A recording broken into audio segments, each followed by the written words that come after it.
Good evening, visitors, and welcome to the Australian War Memorial's Last Post ceremony. My name is Sharon Bown, and joining us today from the Australian Army is Lieutenant Colonel Deborah Warren Smith. We warmly welcome the family of Captain Archibald Hewland Raymond, whose story will be told shortly. We are honoured to acknowledge members of the Last Post Association attending to commemorate the 75th anniversary of the liberation of Ypres, Belgium, during the Second World War, and the members of the Royal Australian Air Force 1 RTU course group also attending this evening's ceremony. We welcome the veterans who have served, those that are still serving, and the families that support them. We acknowledge the members of RSL and Services Clubs Association, RSL Victoria, and RSL Queensland, who are watching the broadcast of this ceremony across Australia. During this evening's ceremony, wreaths will be laid at the base of the Pool of Reflection by family, visitors, and students on behalf of the following schools: from New South Wales, St Pius X Primary School, Unanderra. If you are able, please stand and join in singing the national anthem.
If you are able, please be seated.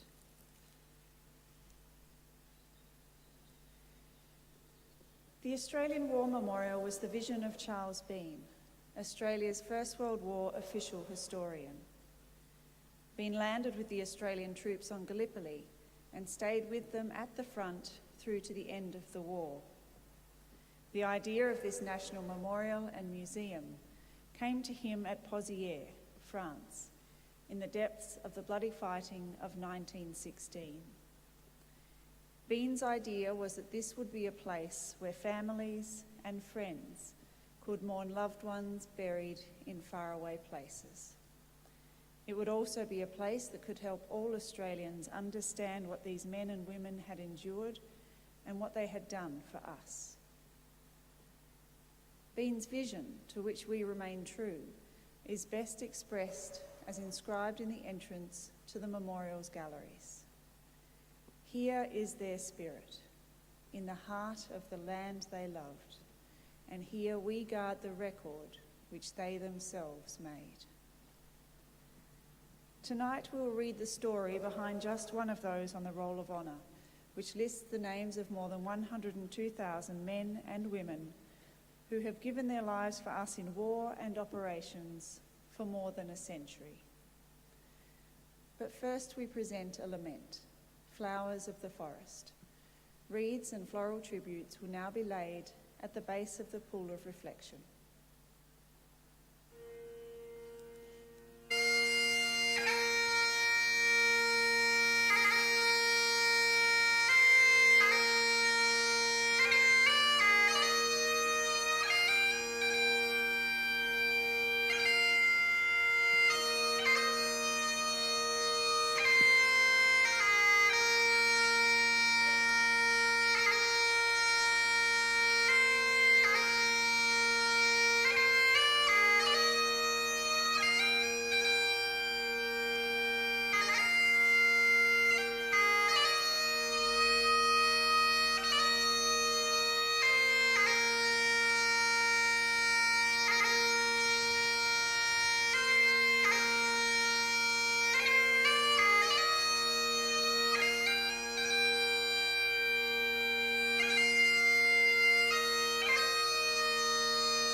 Today we remember and pay tribute to Captain Archibald Hewland Raymond.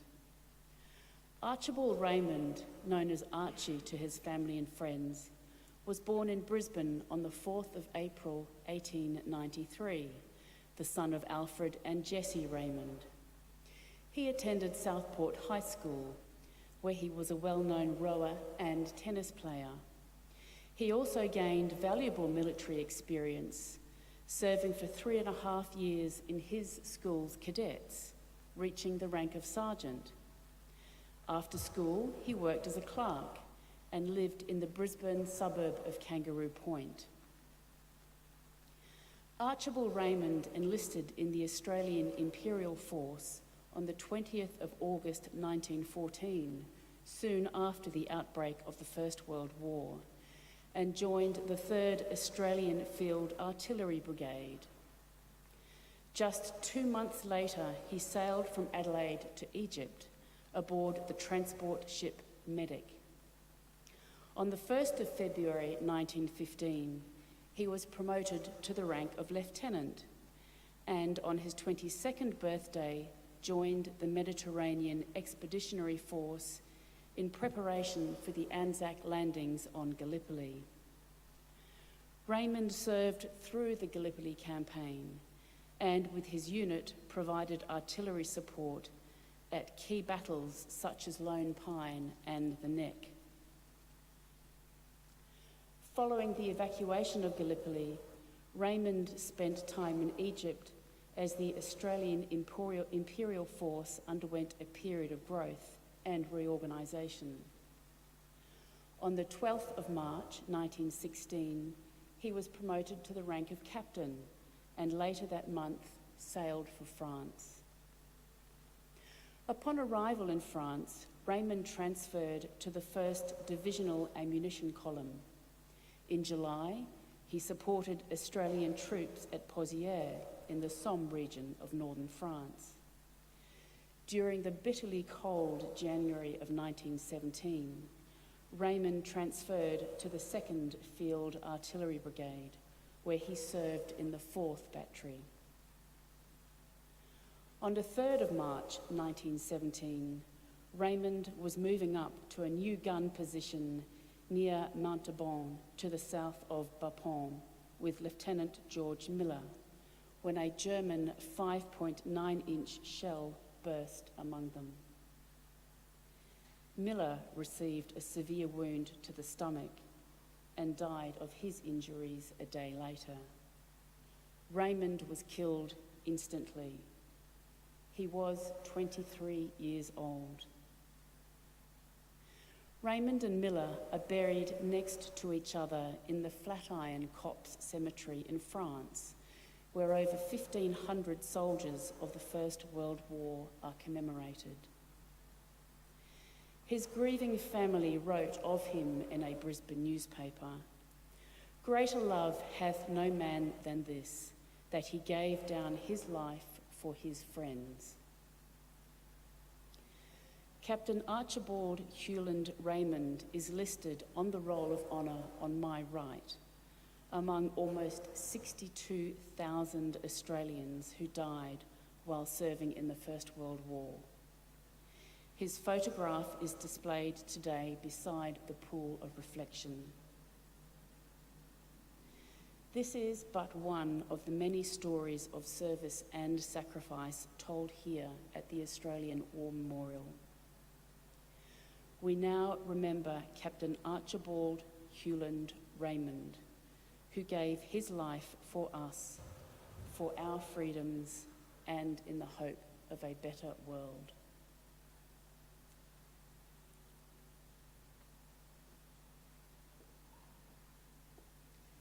Please stand for the reading of the Ode and the sounding of the last post.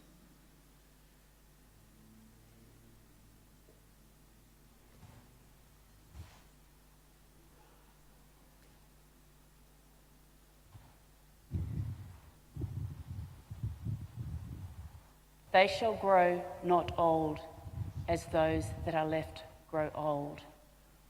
Age shall not weary them, nor the years condemn. At the going down of the sun and in the morning, we will remember them. We will remember them.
Lest we forget. Lest we forget.